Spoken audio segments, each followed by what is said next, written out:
seven churches. So tayo ay nasa seven churches na. So, ang seven churches ay nagsimula sa Pahayag chapter 2. So ito ang mga matutunan natin sa pag-aaral nito. Una, magkakaroon tayo ng malalim na pagkaunawa sa mensahe ng Diyos sa Iglesia. Deeper understanding of God's message to the church noong panahon nila at sa panahon natin. Magkakaroon din tayo ng encouragement na magpatuloy kahit dumarating yung pagsubok. Pagsubok, hindi nawawala sa tao yan. Sa sarili nating pagkakasala, sa mga tukso sa paligid, at sa mga bagay na dumarating na hindi natin inaasahan.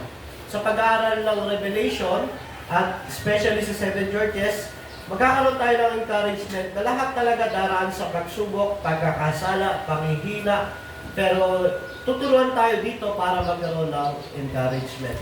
At dito sa huli, reminder ito na maging faithful kay Jesus kahit sa panahon ng pagsubok. Yun ang pinakamahalaga sa lahat. Faithfulness to Christ. Hindi sa pastor, hindi sa samahan, hindi sa grupo, kundi kay Kristo. Kasi pag faithful ka kay Christ, magiging faithful ka sa kanyang church, magiging faithful ka sa mga kapatid sa iglesia. So nagsimula ang pahayag sa ganito. Ito ang pahayag ni Jesucristo na ibinigay ng Diyos sa kanya. Inihayag kay Juan na alipin niya sa pamagitan ng kanyang anghel na sinugo. Ang layunin ng paghahayag na ito, ipakita sa mga alipin ng Diyos ang mga bagay na malapit ng maganap. Yun ang simula.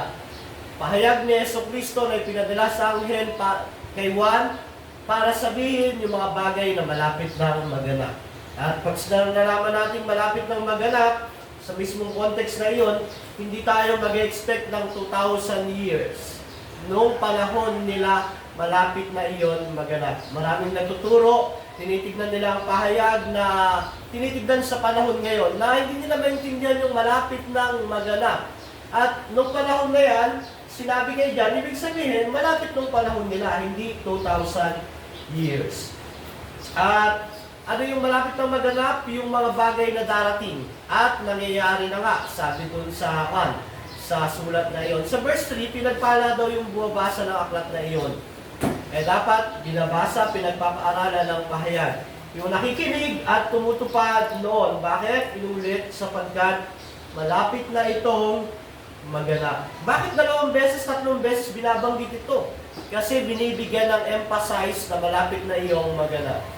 Unlike sa mga tagapagturo ngayon, tinitignan nila iyan, pag nakita nila yung Revelation, ang una nila nasa isip, si Bill Gates, vaccine, si Donald Trump, Iran, Ukraine, Israel, Palestine, hindi po.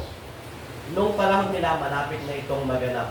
Tapos na ito nung panahon natin. At naka-specific kung kanino ipapadala ang sulat, at para kanino ang sulat? Sa Pahayag 1:10 to 11.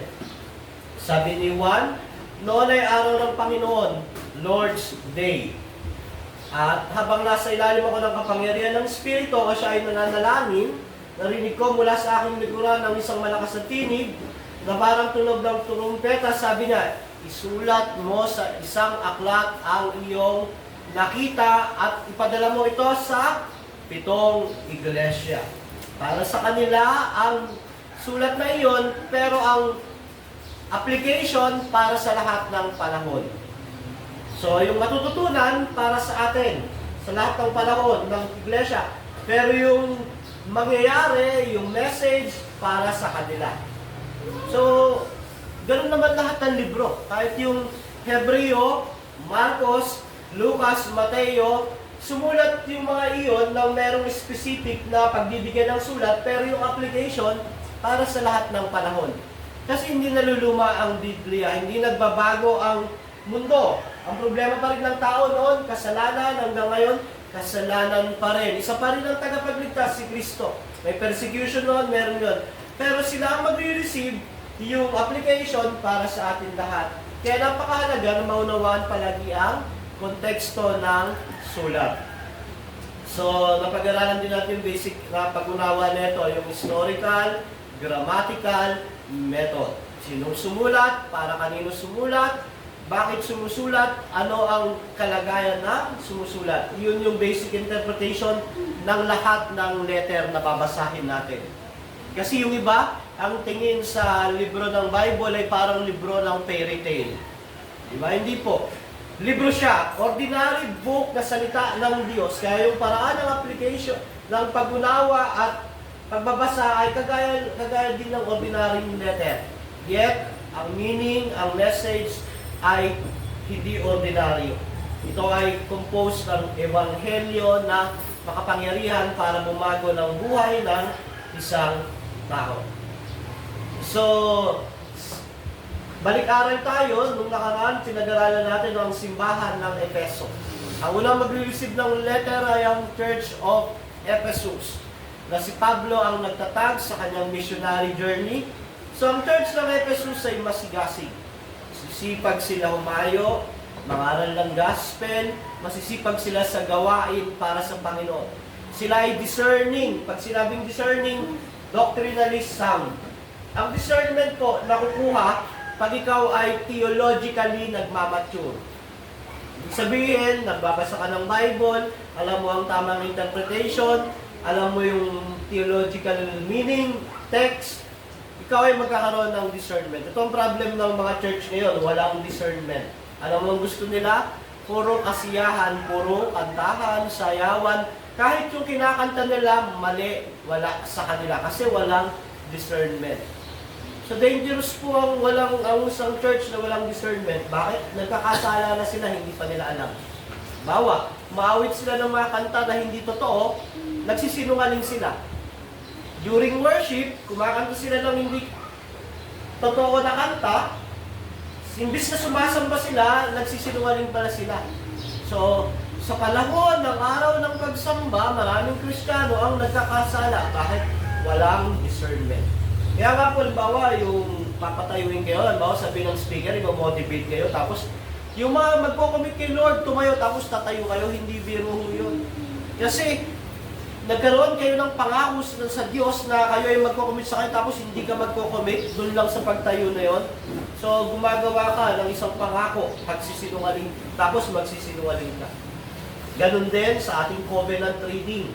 Kung kayo ay covenant member ng church, nire-recite niyo yung covenant, tapos hindi niyo ginagawang totoo sa buhay ninyo, hindi niyo pinapractice, sinungaling. Nagkakasala sa Diyos. So, ang discernment, napaka-halaga. So, yun ang Efeso. Very discerning church sila. Lahat ng magandang katangian ng simbahan, nasa kanila. Pero merong nawala sa kanila. Ano yung pinakamahalaga? Yung pag-ibig kay Jesus. Wala na yung init ng unang pag-ibig nila kay Jesus. Kumbaga, ginagawa nila iyon for the sake of religion, for the sake of nakasanayan na. Pero hindi kagaya nung una silang nakakilala sa Panginoon, talagang sinunog nila yung mga aklat ng magic nila. Talagang mainit na mainit sila sa paglilingkod sa Panginoon, nag-share ng gospel. Ang purpose ay dahil sa pag-ibig kay Jesus. Pero later on, nag-subside iyon, nawala at naging kanilang formality na lang. Kaya may warning ng Panginoon sa church ng Efeso na dapat silang magsisi at bumalik sa init ng unang pag-ibig nila. Gawin yung dating ginagawa. Ano yung unang ginagawa nila? Lahat ng ginagawa nila dahil sa pagmamahal kay Jesus. Tayo dadako sa sumunod na churches na magre-receive ng letter. So si John, nandun sa itim, sa island ng Patmos, doon niya na-receive ang revelation ng Panginoong Jesus at ipapadala niya ang sulat sa 7 iglesia. So unang magre-receive ang Efeso, bukod sa silang first receiver ng letter, meron silang para sa kanilang specific na mensahe. Sumunod ang Smyrna. Ang Smyrna mababasa sa Revelation chapter 2, 8-11. At ito ang sabi, "And unto the angel of the church in Smyrna write this thing, said the first and the last, which was dead and is alive. I know thy works and tribulation and poverty, but thou art rich. I know the blasphemy of them which say they are Jews and are not, but are the synagogue of Satan. Fear none of those things which thou shalt suffer. Behold, the devil shall cast some of you into prison, that ye may be tried, and ye shall have tribulation 10 days. Be thou faithful unto death, and I will give thee a crown of life. He that hath an ear, let him hear what the Spirit saith unto the churches.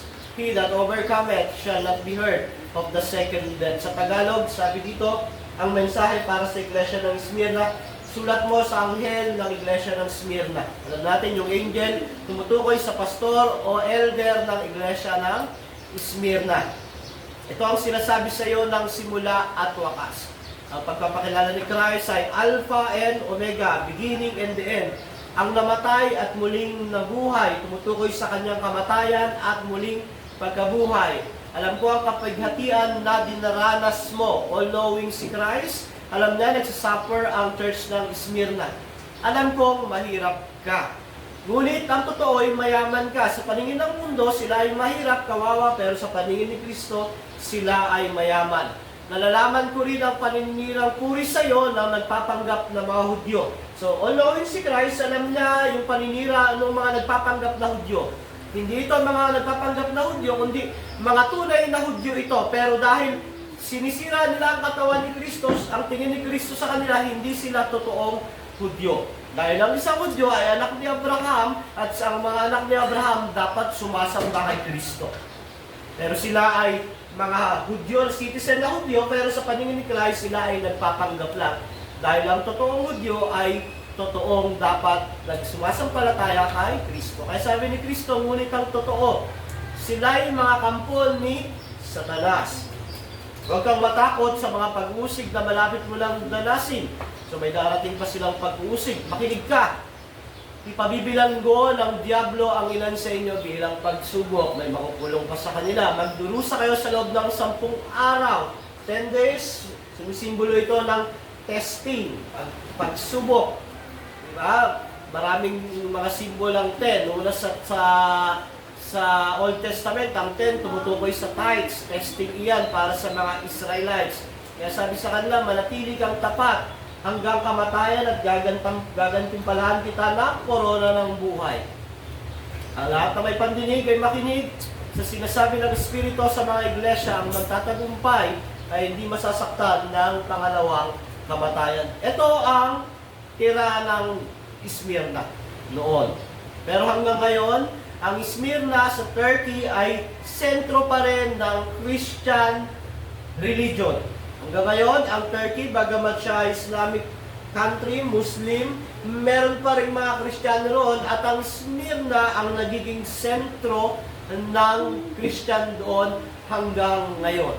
Ibig sabihin, iniingatan pa rin ng Panginoon yung remnant doon sa Smyrna. Ang Smyrna po ay isa siyang Gentile na bayan, yet maraming mga Hudyo doon. So, kilala siya sa Izmir. Magkuhan tayo ng background. Ang Smyrna ay tinatawag na Beauty of Asia Minor. May nagko-compete sa pinakamagandang bayan sa Asia Minor doon, Efeso, Smyrna, Pergamo. Sila yung pinakamagaganda at pinakamayamang bayan sa Asia Minor. Para silang Makati, Taguig, ano ba yung isang Makati, Taguig, ano ba yung mayamang bayan sa Metro Manila? Parang ganun sila. So, ang Smyrna, binansagang Beauty of Asia Minor.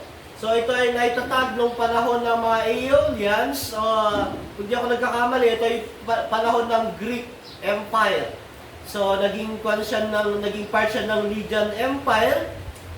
Through history, ito ay nasasakop, napapalitan, tapos hanggang dumating ang panahon ng Roman Empire. Ang Smyrna ay isa sa pinakamaganda dahil ito ay sentro ng Hellenistic worship. Gustong gawin ng Greek Empire na ito ay maging sentro ng pagsamba nila ng Hellenistic. Ibig sabihin, ito yung relihiyon ng mga Greeks. So, pagkatapos ng panahon ni Alexander the Great, ito ay naging tirahan ng isang kilalang tao, si Homer.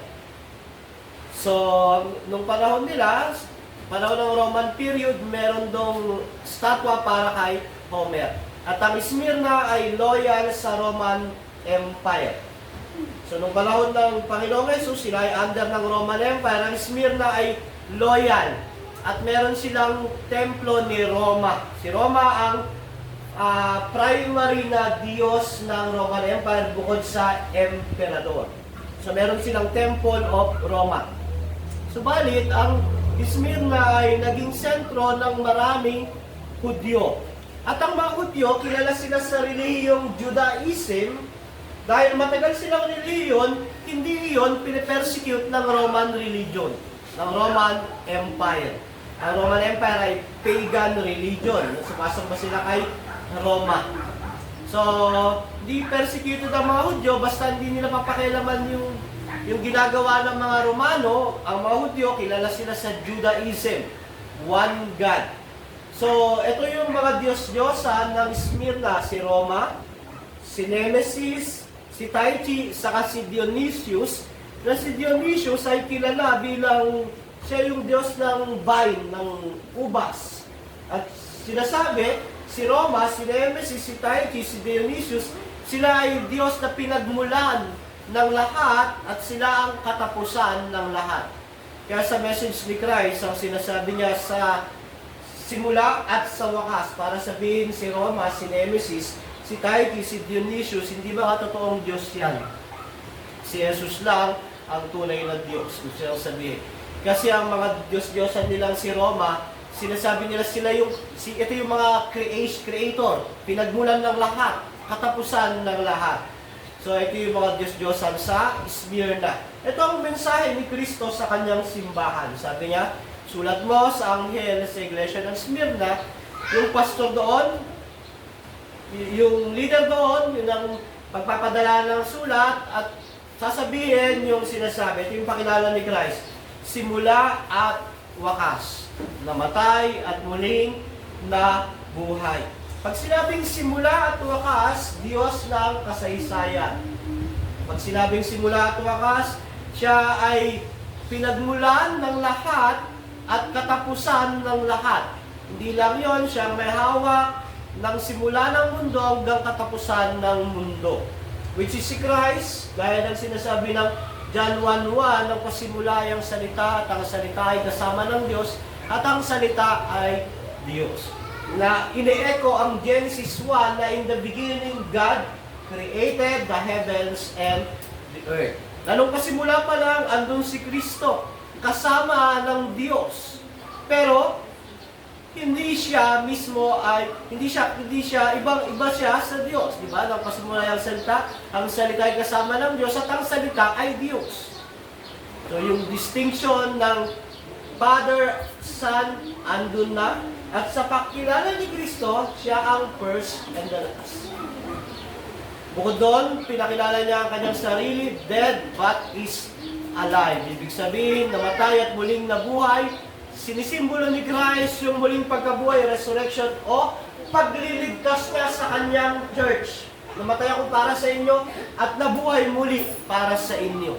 So pinapakilala ni Christ ang kanyang sarili sa iglesia ng Smyrna laban sa mga Diyos-Diyosan doon ng mga peke. Na sinasabi ni Kristo, ako ang Diyos nyo.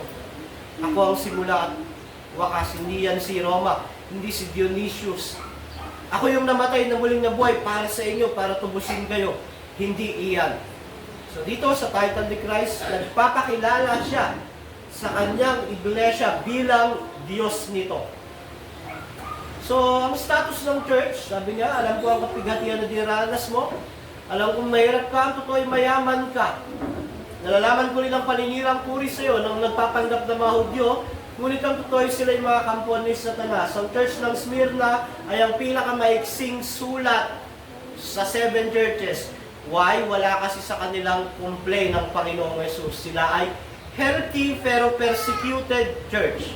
Healthy, theologically, sila ay may discernment. Kumbaga sa doktrina, tama ang doctrine nila. Mahal nila si Christ, masipag sila. Pero ito ang pinagdadaanan nila, sila ay mahirap at persecuted. Ang Smyrna ay mayamang bansa, ay mayamang bayan. Parang Makati ito. Pero pag doon ka nakatira, ibig sabihin, maraming opportunity para ikaw ay umunlad at yumaman. Pero ang mga member ng Church of Smyrna, sila ay mahihirap. Bakit? Kasi sinisiraan sila Ginigipit sila ng mga Hudyo. Ginagamit ni Satanas ang mga Hudyo na andoon para siraan ang mga member ng Church ng Smyrna at nang sa ganon sila ay hindi matanggap sa trabaho, mawalan sila ng opportunity, sila ay mahirap. Diba? Ganun naman eh. Ang laro ni Satanas sa trabaho, sa negosyo, pag ikaw ay hindi nagko-compromise, ikaw ay sisiraan, darating ang point, tatanggalin ka sa trabaho, mawawalan ka sa trabaho. Ganon ang nangyayari sa iglesia ng Smyrna dahil sila ay faithful kay Christ. Ang mga Hudyo na hindi naniniwala kay Christ, bagamat sila ay sumasamba kay Yahweh, ang ginagawa, dahil kaibigan ng mga Hudyo ang mga Romano, at ang mga Kristiyano roon, hindi sumasamba sa Diyos ng mga Romano, ang gagawin ng mga Hudyo, sisiraan sila. O, tignan niyo bakit yan mga yan? O, tignan niyo, sila lang daw ang, si Kristo lang daw ang Diyos lang nila. Noong nangyari, wala silang opportunity, kaya sila ay mahirap. Sa mata ng mundo, sila ay mahirap, subalit sa mata ng Panginoon, sila ay mayaman. May ganong iglesia na mayaman sa paningin ng mundo. Malaki ang building, maraming member, mayayaman ang mga member, di kotse ang mga member, pero sila ay nabubuhay sa isang buhay na compromise. Lahat tinatanggap. Lahat pwede. Kasi pag dito sa mundong ito, pag tinanggap mo lahat pwede, hindi ka dumaan sa makipot na dadaanan, pagpapalain ka financially. Matatanggap mo ang papuri ng mundong ito. Pero kung lalakad ka sa makipot na daan, maninindigan ka na si Kristo lang ang Diyos, at hindi ka magkokompromiso, maraming magagalit sa iyo, maraming maninira sa iyo, at maraming opportunity ang mawawala sa iyo. Ganun ang dinadanas ng Church ng Smyrna dahil sila ay faithful and healthy church. Kaya wala sa dami, sa laki ng building ang isang faithful at healthy church. Wala sa kayamanan ng mga material na bagay makikita ang pagpapala ng Diyos. Saan nakikita ito? Sa kanilang katapatan kay Kristo. Sa dulo naman po kasi, hindi ang paningin ng mundo ang magpapatunay na ikaw ay kay Kristo. Di ba? Ang salita pa rin ng Diyos. Ang Smyrna ganon, sila ay nasa isang mayamang bayan pero mahirap sila dahil sila ay faithful. So ito ang encouragement ni Christ. Huwag kang matakot sa mga pag-uusig na malapit mo nang danasin. So hindi na nga, mahirap na nga sila, meron pa silang pag-uusig na malapit ng maranasan. Hindi lang mawala. Kaya yung mga Kristiyano na nag-iisip na pag sila'y naging born again Christian, matutupad yung pangarap nila, gaganda ang buhay nila, asenso, sila ay nahihibang.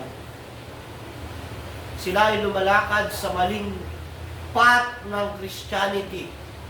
Ang Christianity, the more na nakikilala mo si Kristo, the more kumikitid ang daan, the more dumadalas ka ng persecution, discouragement, depression, mga pagdurusa. At hindi lang sila dadalas ng pagdurusa, sabi diyan, pag-uusig, pabibilanggo ng Diablo ang ilan sa inyo bilang pagsubok. Makukulong daw ang ilan sa kanila. At magdurusa sila sa loob ng 10 araw. Testing, day of testing, dadalas sila ng day of testing. Sabi niyan, manatili kang tapat hanggang kamatayan. Hindi lang daw mabibilanggo, hindi na makakalabas, mamatay pa sila. That's Christianity. Punta kayong China, punta kayo ng mga Muslim country, andun ang totoong Christianity. Dito sa bansa natin, sa Pilipinas, andito ang fake Christianity. Punta kayo ng mga democratic country, andun ang mga pagan Christianity. Pero punta ka ng China, Japan, mga Afghanistan, punta kang Saudi, andun ang real Christianity. At ito yun, yung dinaranas nila. Usigin sila, mabibilanggo, ipapapatay sila, pero ang ganda ng encouragement ni Jesus. Gagantimpalaan kita ng corona ng buhay. So yung 10 days, hindi yun literal, ibig sabihin nun, span of testing at temporary lang iyon. Ang pagsubok, temporary lang naman eh. Ang paghihirap, temporary lang. Pag namatay ka, wala na. So, ang mga Smyrnian, hindi lang sila mahirap sa pera, persecuted pa, may makukulong pa at magdurusa pa. Diba? Yun ang Christianity. Ang sinabi na yung mga pastor, ayoko na maging Kristiyano, doon na lang ako sa dati.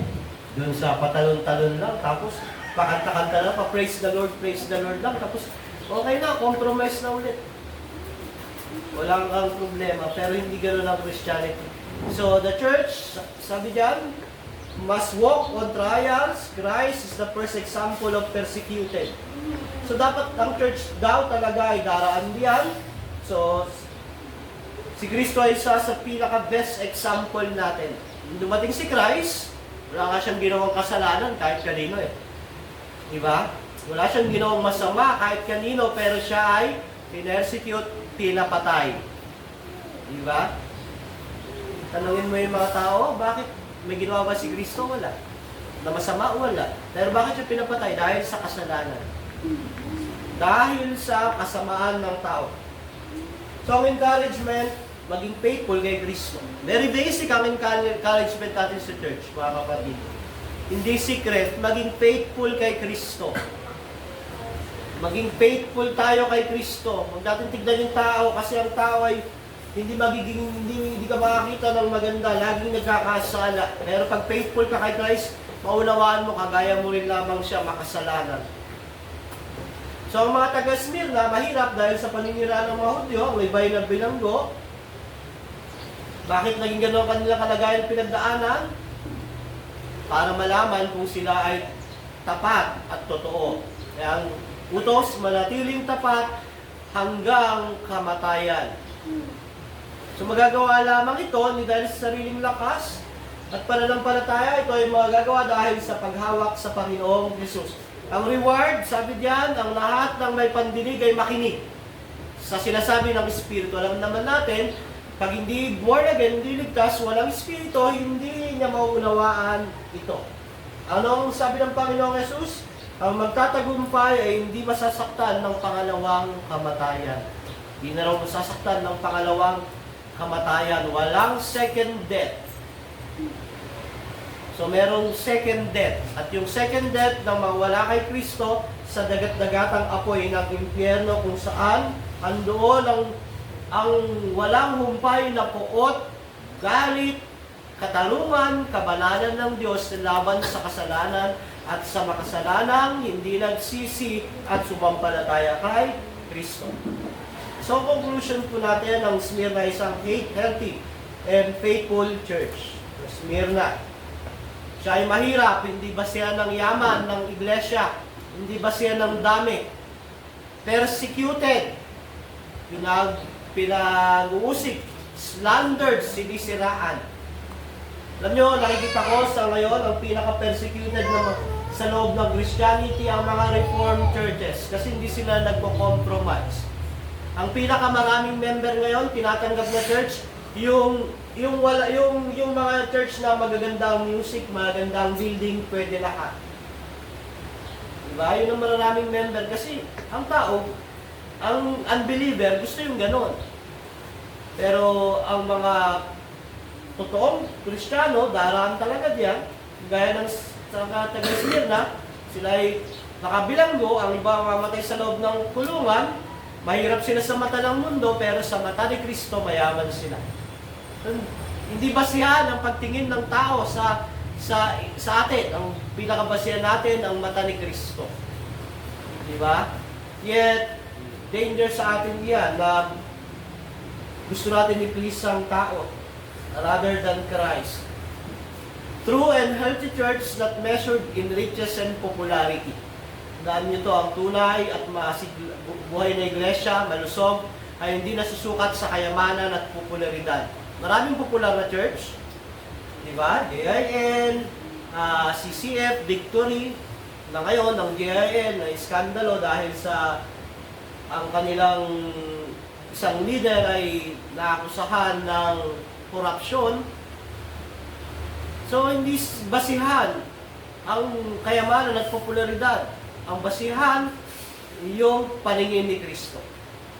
Paano nila sinusunod ang salita ng Diyos. So, ito ay sinusukat sa faithfulness kay Christ. Nawa ang church ay maging tapat, kagaya ng iglesia ng Smyrna, ano man ang ating pagdaanan, maghirap, mabilanggo at mamatay ma. Dahil sa dulo, lahat naman tayo daranas ng kamatayan. Pero yung magtatagumpay, hindi na masasaktan ng pangalawang kamatayan. Ano yung lesson natin? Hindi ba siya ng kayamanan para masabing totoo ang isang church? Hindi ba siya ng laki? Ang dami. Ano ang basihan? Yung katapatan kay Kristo. Lahat ng miyembro ng church makasalanan, lahat nagkakasala, pero dapat ang lahat nagsisisi at dumudulog kay Kristo at naging